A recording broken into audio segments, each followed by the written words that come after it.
Personal Power or Your Master Self, Volume 1.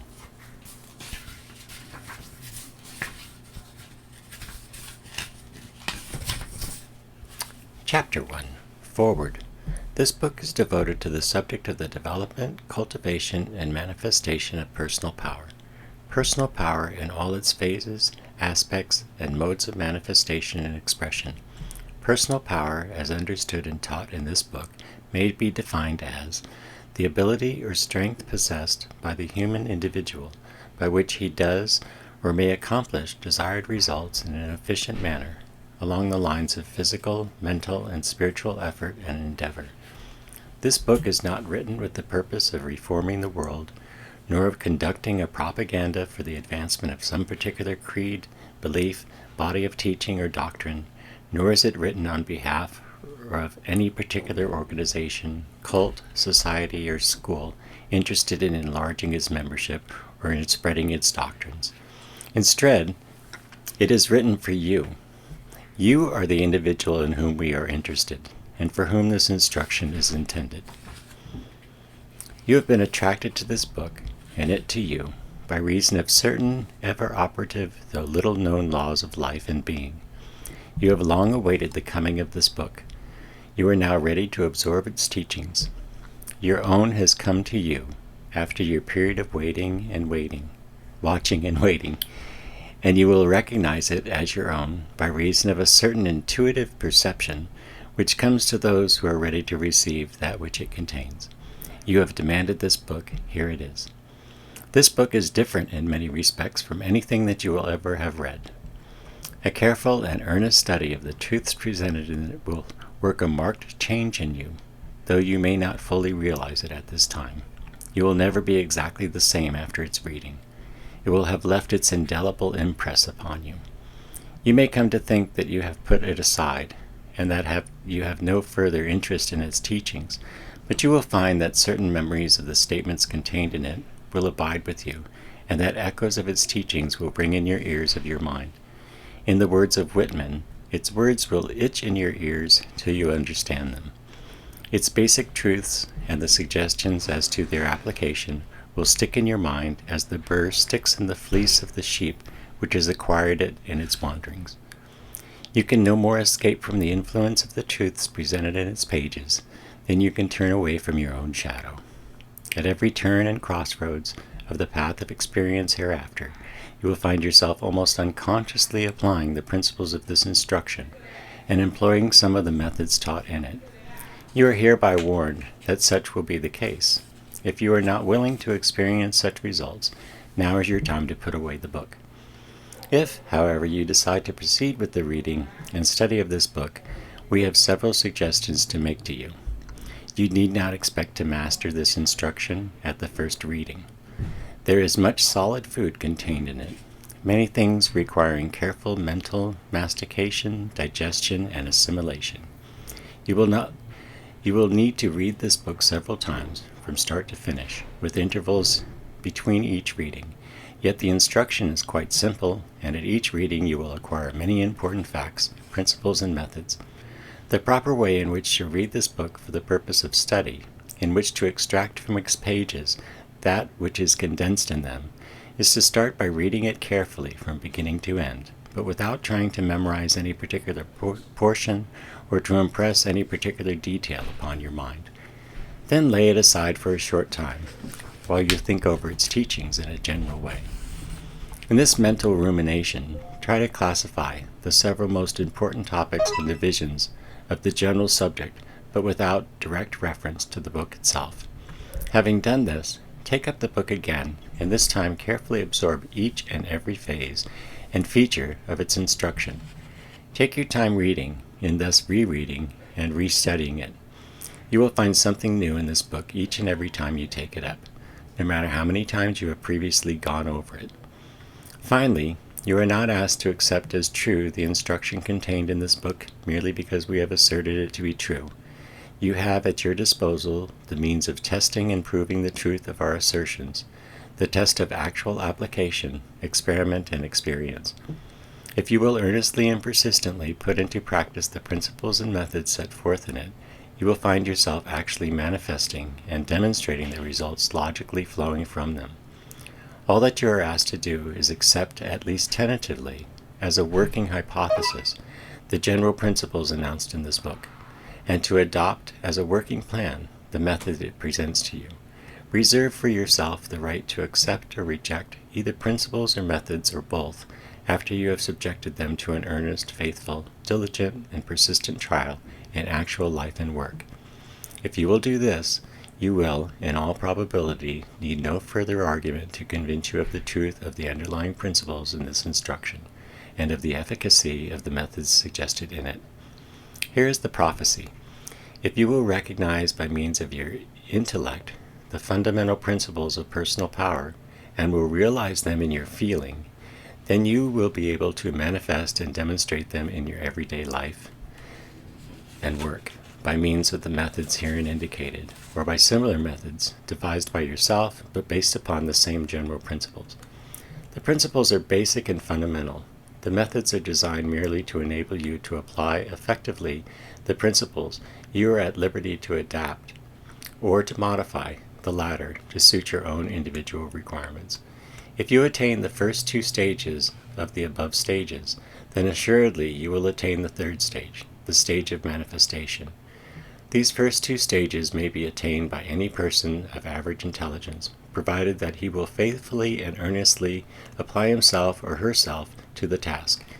You are hereby challenged to test the truth of this prophecy by such a trial and experiment, but that trial and experiment must be made in good faith, in an earnest, serious spirit, and must be pursued with diligence, persistence, and insistence. Chapter 2. Your Master Self. The active agent of all your conscious experience is, of course, yourself. The center of your conscious experience is that you element of your being, that self-conscious something or somewhat, the actual existence and presence of which you assert when you say, I am I. This I am I element of yourself is the one fact of your existence in which you are always absolutely certain and concerning which you can never compel yourself to entertain any doubt. Every time you say or think I, you assert the existence of yourself and its presence in consciousness. No power of argument, no weight of evidence, no sophistry, no casuistry, no fallacy can ever really convince you that your I does not exist, nor that it is not present in being at that moment of consciousness. You cannot truthfully assert, I am not in existence here and now, for even when you attempt to make such a denial and negation, you are conscious that it is the I itself making the attempt and uttering the statement. Thus, even your very attempt at denial and negation is transmuted into an affirmation and assertion of your self-existence and of the presence of yourself at that particular time and place. This conscious certainty of the existence and presence of the I is the axiomatic basis of all philosophy. It is the one indisputable, incontrovertible, irrefragable fact of your thought and consciousness, the one fact that cannot be gainsaid, denied, refuted, or overthrown. It is the one point concerning which you can feel absolutely sure and certain. Even the most acute metaphysical or philosophical argument will fail to shake your belief in your own existence and your presence in being. You are always able to declare in the face of all arguments, I am I. You may doubt the evidence of your senses, but you can never doubt this consciousness of your own existence as a conscious being. Here at least you feel that you are standing on the solid rock of certainty. Your uncertainties begin only when you start to ask yourself, what and why am I? And what else really is? But both of these questions imply your assurance that you, yourself, are present in the existence at that time and place. When you say now, do you mean the particular period of time or duration which you are then experiencing? When you say here, do you mean the particular position in space or extension which you are then experiencing? You must always say and think, I am I, here and now.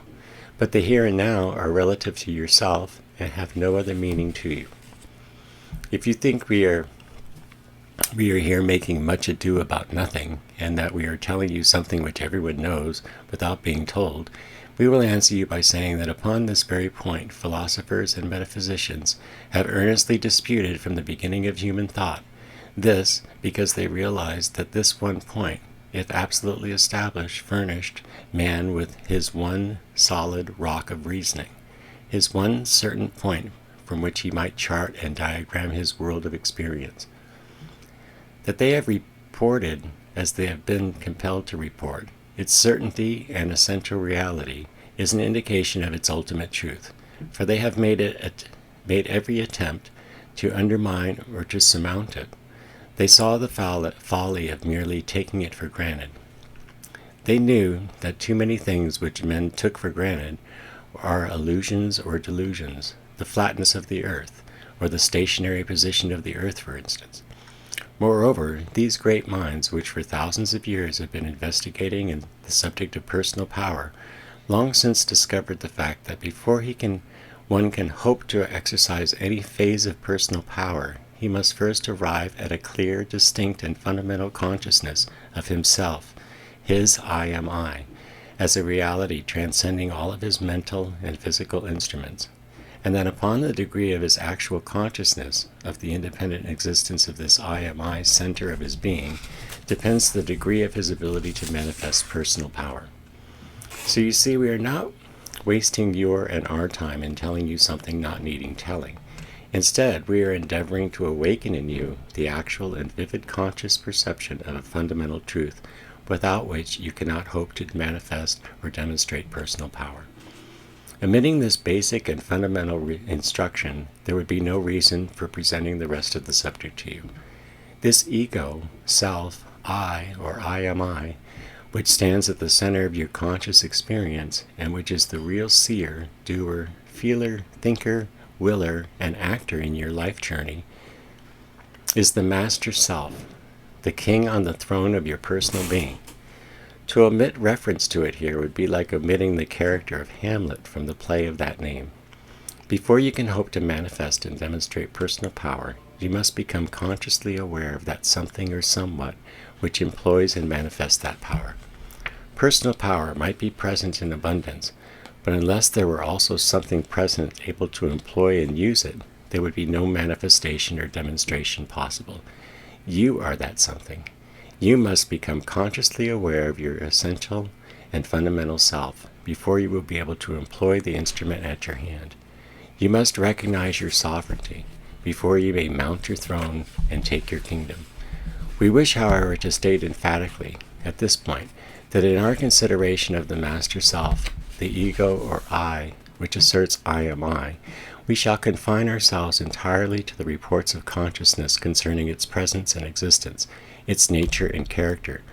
We shall point out to you just how you may discover its presence at the center of your being, and how you may awaken its latent powers and possibilities, so that you may be applied effectively as personal power. We shall avoid entirely the advocacy of any particular one of the many various metaphysical, philosophical, or theological speculations or dogmas concerning its nature, character, source or origin, or its destiny. We prefer to leave these subjects to the hands of those who specialize upon them. We have no desire to invade their special fields of thought, conjecture, or speculation. We prefer to base our thought upon the fundamental report of self-consciousness, that inevitable, invariable, and infallible report made by self-consciousness whenever it is awakened. For the purpose of our consideration of the Master Self in this book, and that of the instruction to be based upon this, it is sufficient to assert merely, number 1, that there exists in you a Master Self, ego, I, or I am I entity, to which all your personal faculties, powers, and activities are subordinate. Number 2, that this Master Self, whatever else it may be or may not be, must be regarded as a focalized center of presence and power manifested and expressed by the ultimate presence power in its manifestation and expression in the cosmos. These two general postulates are supported by all human thought on the subject, and in one form or other are accepted by all phases of philosophical, metaphysical, or theological thought, though variously interpreted and explained.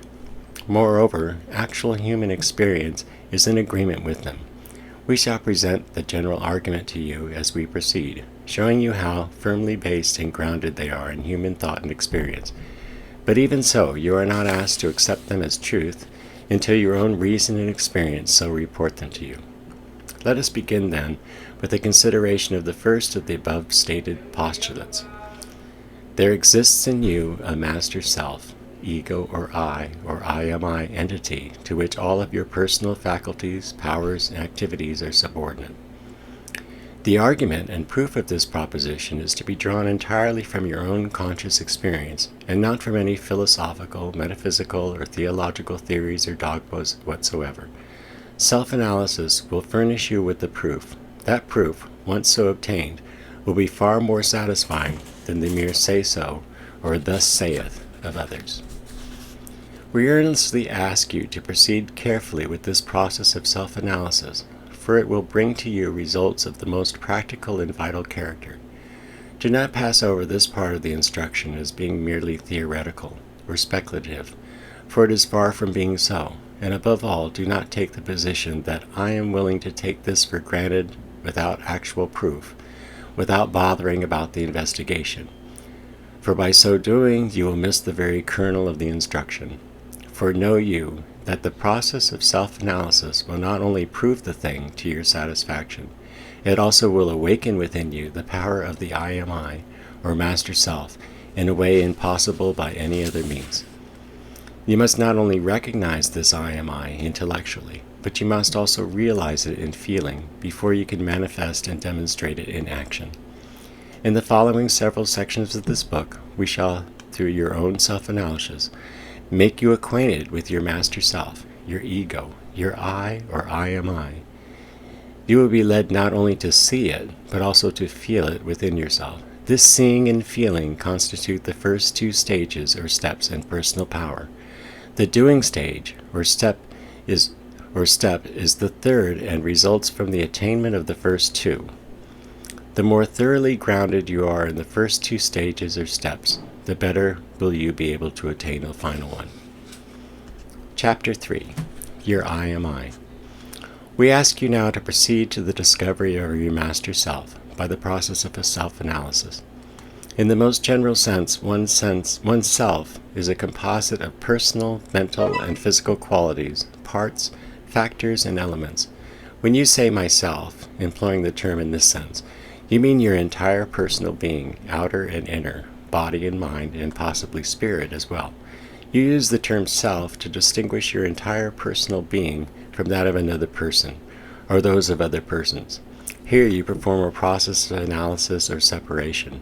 This is really the first stage or step of your self-analysis, by which you proceed to discover your master self, or real self. The second stage or step of self-analysis is that in which you abstract your ego, I am I, or master self, from the physical self, the inner from the outer. You may do this by an act of consciousness, in which reason cooperates with the imagination.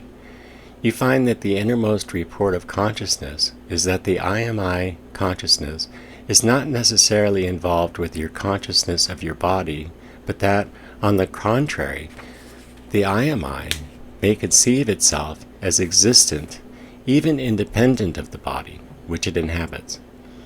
When self-consciousness says, I am I, it means thereby that it, itself, the I am I consciousness, is not the body, but rather is a something or somewhat inhabiting and occupying the body, the latter being merely a physical garment which it occupies, or the instrument or machinery which it employs in physical activity.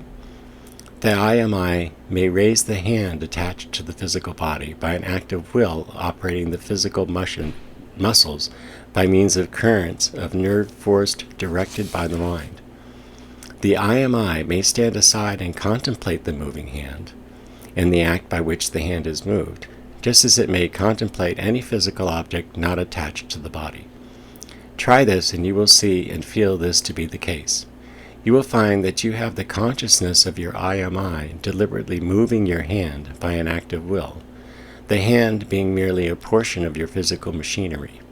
Move your hand up and down, then sideways, until the full conception and consciousness of your true relation to it is fully grasped by you. You will discover by similar experiments that you may likewise move any and every part of your physical body, even the whole body itself. Gradually, there will be drawn upon you the recognition and realization that your body, and each and every part or portion of it, is but a fine piece of physical machinery, the movements of which you control by your will and mind.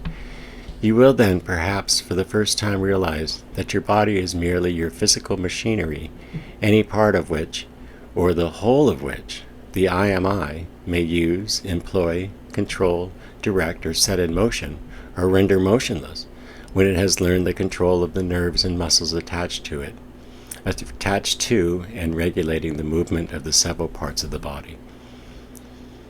It is true that the involuntary nervous system has taken over to a great degree certain movements of the physical body, particularly those movements and processes having to do with the internal organs, but science informs you that all the involuntary muscles were originally voluntary organs and tissues, and that they had been gradually transformed to the involuntary and subconscious field of activities, the change being made in the interest of vital economy, i.e., that the self may have time in which to attend more closely to its voluntary physical activities. For that matter, most of your important voluntary muscular movements you have had to learn by practice and experiment, as, for example, the movements of walking, using your knife and fork, writing, dressing yourself, etc.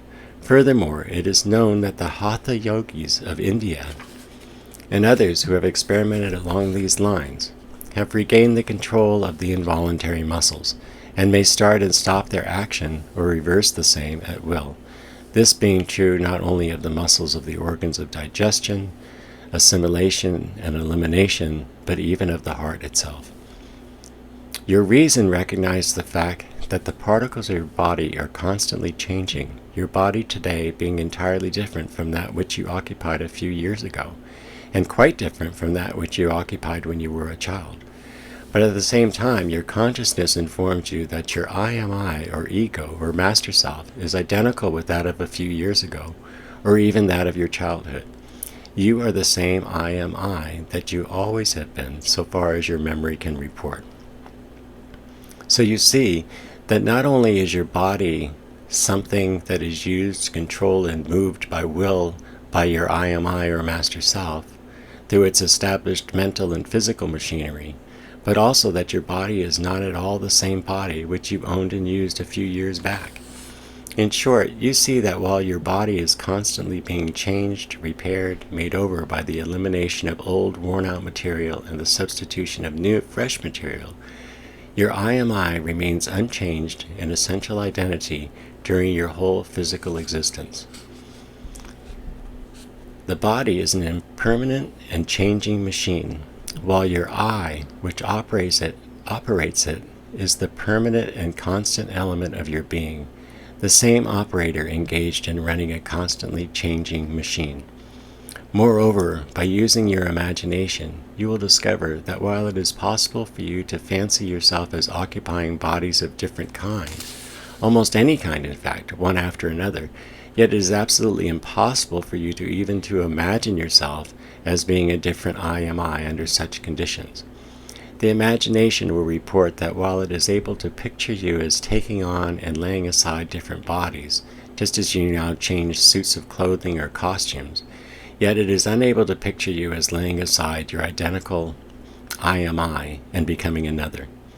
Even when exerted to its wildest flights, the imagination will be compelled to report that the I am I remains the same, no matter how different the various bodies successively occupied by it may be. The imagination is even able to picture you as standing by your sleeping or dead body, viewing it as it would the body of another. In fact, many persons have had this experience in their dreams. But even in that case, the I am I is seen and felt to be the same old I, and as not having lost its sense of identity, continuity, or completeness. You can never imagine yourself as standing aside and viewing your I am I, or Master Self, in this way. For when you try it, you will find that either that, 1, there is nothing to look at the I am I, or else 2, that the I am I has nothing at which to look. You may profitably try the above experiments with the imagination. They will serve to fasten upon your consciousness certain essential limitations of the imagination, which it cannot transcend, and certain essential attributes of the I am I, of which it cannot be divested even by will and imagination. You will thereby gain a vivid experience of certain fundamental facts of your mental being, which have heretofore been unknown to you. The lesson taught in this second stage of self-analysis is this: that the physical body, in its parts and in its totality, is not your I am I, or Master Self, but is merely something belonging to and used by you in your task of expression and physical manifestation.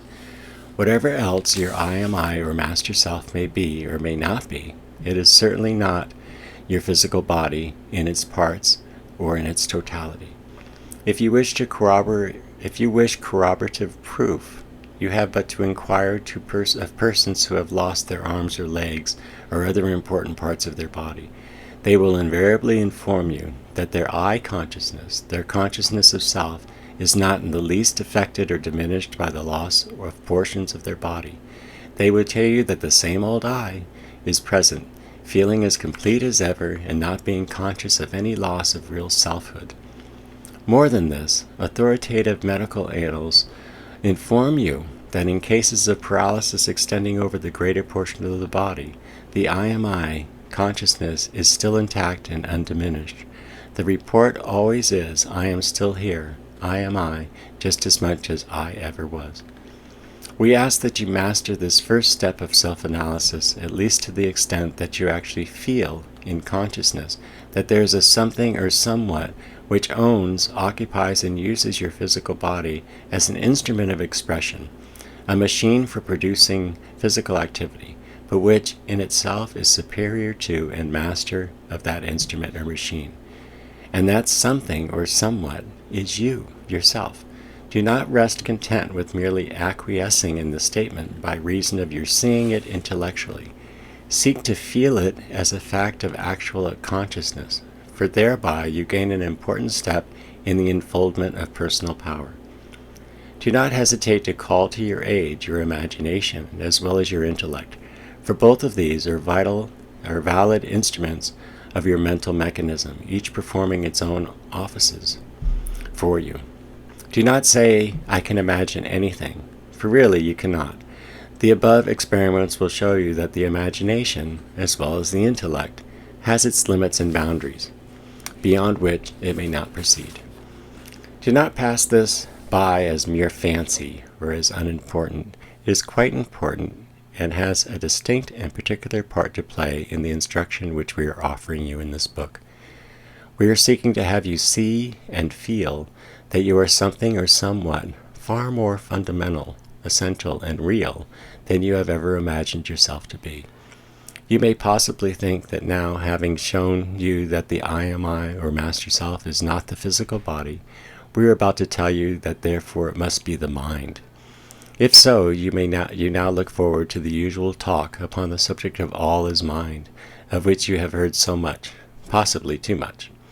But you are mistaken if you suppose this. You will be required to disentangle yourself from your mind stuff as you have from your body stuff before you are conscious of the full, clear, brilliant light of the I am I, or Master Self. You are like the fly which is endeavoring to disentangle itself from the sticky fly paper in which it was caught. You have now released yourself from the body of the paper, but your legs and wings are still full of the sticky stuff. You now must proceed like that fly, slowly and carefully, to free yourself of the foreign materials which keep you from using your wings and legs in perfect freedom and under perfect control.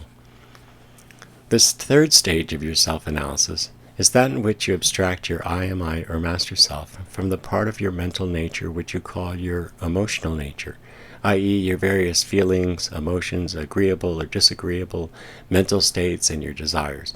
Remember, however, that you are not to be asked actually to discard this important part of your nature any more than you are expected actually to discard your very useful physical body.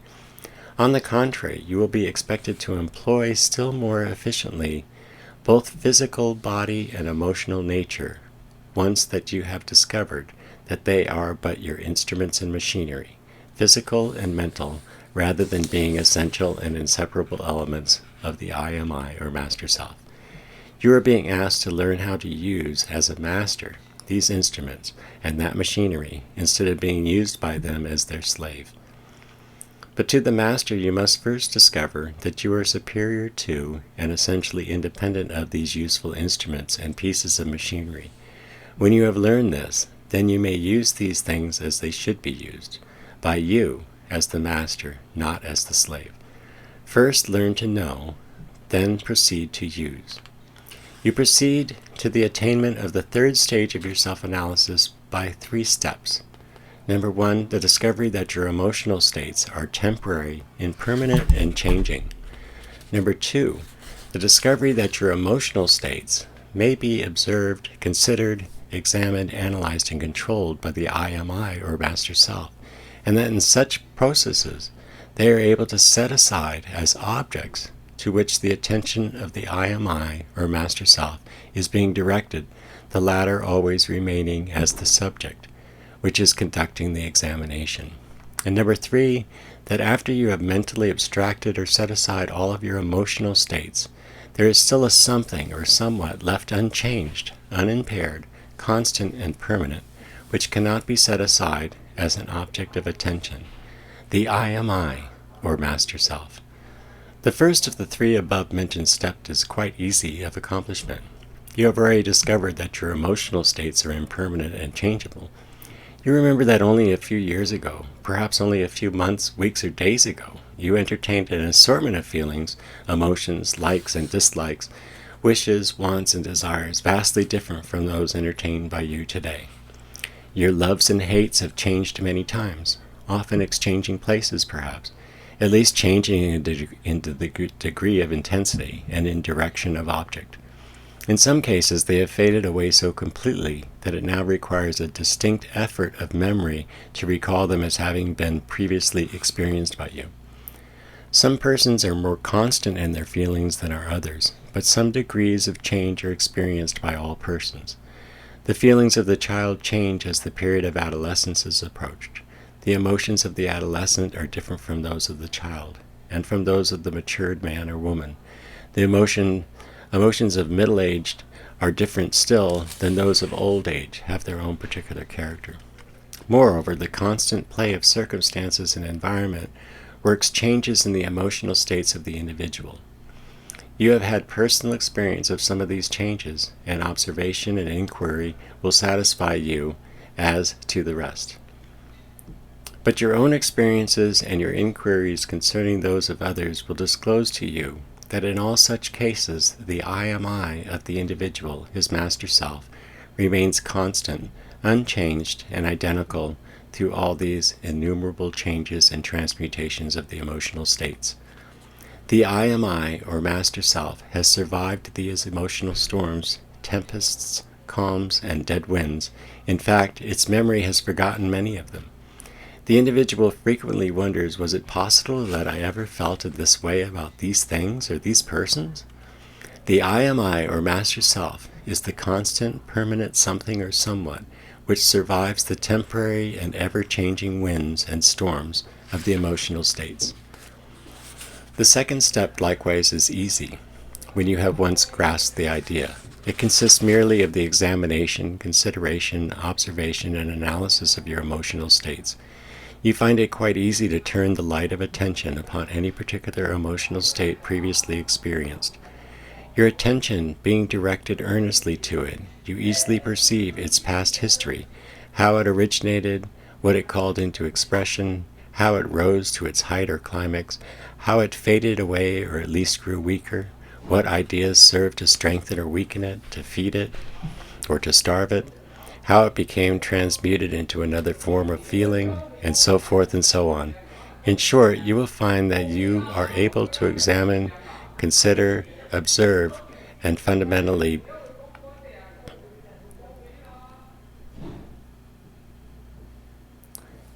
you are able to examine, consider, observe, and mentally analyze any emotional state experienced by you, just as you would a tiny creature under the microscope.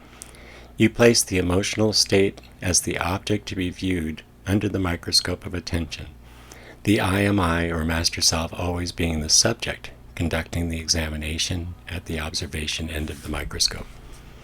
Moreover, you remember many instances in which you have controlled, held back, or urged forward, guided and directed and generally managed some of your emotional states. This is the degree of the awakening of your I am I, and by its employment of the will.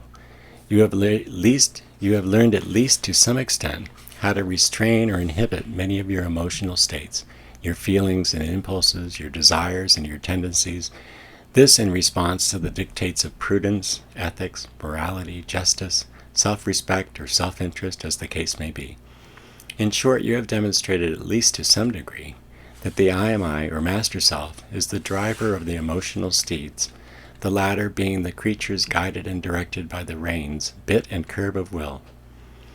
And in doing this, you have demonstrated that the I am I, or Master Self, is one thing, and the emotional states quite another thing, that the two are not identical at all. In the third step of this stage of your self-analysis, you proceed to the discovery of the fact that after you have mentally abstracted and set aside all of your emotional states, there is a something or somewhat left unchanged or unimpaired, fixed, constant, and permanent, the I am I, or Master Self, abiding at the very center of the kernel of your being. You may do this by exercise of your memory and of your imagination, aided by the employment of your power of pure self-consciousness. You will see that just as in the past, your emotional states have changed or been transmuted, leaving the I am I, or Master Self, present in constant, unchanged, and unaltered fullness of being, so may you now at the present time mentally picture your I am I, or Master Self, experiencing several entirely different sets or assortments of emotional states, feelings, desires, etc., and yet ever remaining the same I am I, or Master Self, in spite of the changes. You may imagine yourself as playing many different parts and characters in the drama of life, yet always remaining the same identical I am I, or Master Self, abiding behind the mask and under the distinguishing emotional garments fitted to the role being played. Moreover, you may mentally picture yourself as having no emotional feelings at all, at any given time, providing that the objects and ideas originally calling forth your emotional states have been wiped out of consciousness or subconscious existence in your memory.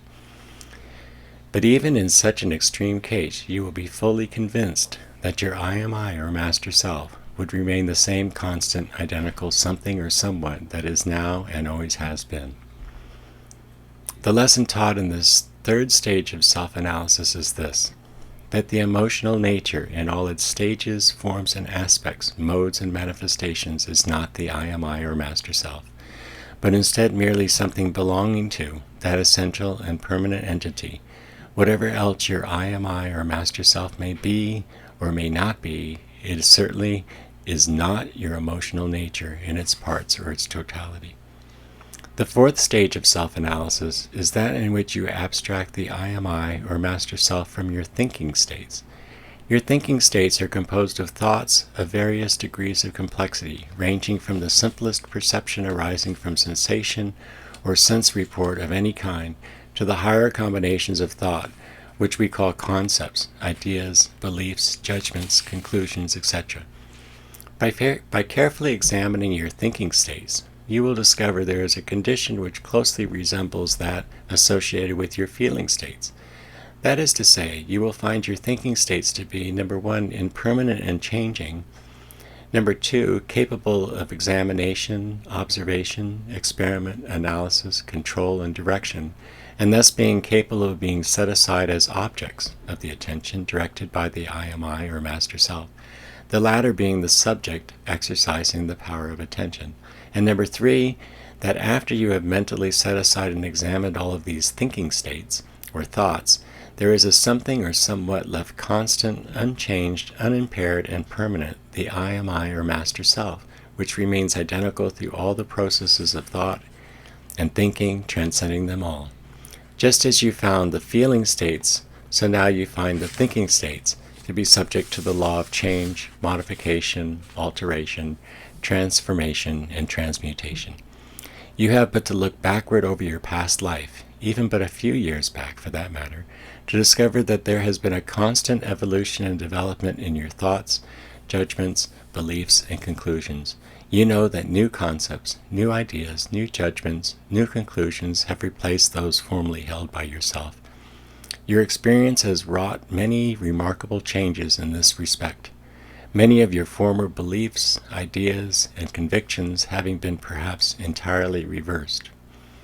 Moreover, you know that impaired health, old age, overwork, fatigue, or other physical causes have operated to alter, modify, and determine your ideas, opinions, beliefs, and convictions, and to alter and affect your powers of memory, reasoning, and constructive imagination. Again, your experience has taught you that environment and changed conditions have tended to modify greatly your thoughts, ideals, and beliefs, as well as your feelings. In short, you perceive that your thinking states are changeable, shifting, impermanent things, and not fixed, constant, unchangeable, and identical in nature. But equally, are you convinced that back of and at the center of these shifting currents of thought and thinking, there dwells and has always dwelt a something or somewhat, an I am I or Master Self, which has remained constant, unchanged, unaffected, and essentially identical. You are always you, and have always remained you, and not but you, notwithstanding all of these changes of your thinking states or streams of thought. The thinker has always been there, always the same, no matter how the thoughts may have come and gone, changed and altered as the years have passed. Likewise, you know that the I am I, or Master Self, is always the subject of the stream of thought which flows before it. Moreover, you know that by turning the attention upon any one set of ideas, it may detain them in consciousness, or thrust them out of the consciousness at will, if the will has been trained to the work. Likewise, you know that it may call upon the memory or the imagination to do the respective work. The I am I, or Master Self, may create thoughts at will, combining the simpler elements into the more complex, comparing them and passing judgment upon them. This constitutes the processes of reasoning. There is a clear distinction between that which knows and that which is known, between that which thinks and that which is thought. One is the subject, thinker, the other the object, thought. The I am I is the substance or subject of subconscious. The I am I is the substance or subject of consciousness, and is not identical with any known phase, aspect, or mode of thought. Finally, you will discover that having mentally abstracted and set aside all of the thinking states in your process and self-analysis, there is still something left constant, unchanged, unimpaired, permanent, and identical, the I am I, or Master Self. This step or stage of the total abstraction from the thinking states is accomplished only by the use of the imagination, in the case of the ordinary individual. There are found, it is true, certain individuals, some of the Oriental ascetics and mystics for instance, who have deliberately trained their minds so as to obtain a state of absolute quietude and freedom from the influence of the stream of thought. But such training is not advised for the ordinary individual, it having no practical advantage, but belonging rather to the category of abnormal psychology. There is no advantage to be gained by reaching the stage in which you think of nothing, although it is worthy of note that such mental states may be produced by those who are willing to undergo certain rigid and strenuous training of the power of attention.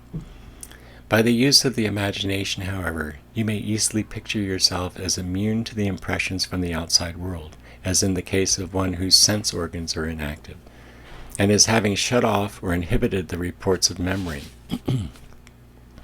Were your sense impressions temporarily inhibited, then you would have no new raw material of thought, and if also your memory were likewise temporarily inhibited, then your mind would be an absolute blank, without any report of consciousness other than that of self-consciousness.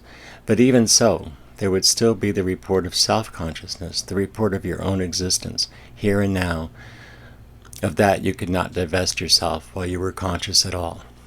What then would be this report of self-consciousness which would refuse to be inhibited, and which would persist in spite of the inhibition of the sense reports and the memory reports? The answer is suggested by the definition of the term self-consciousness.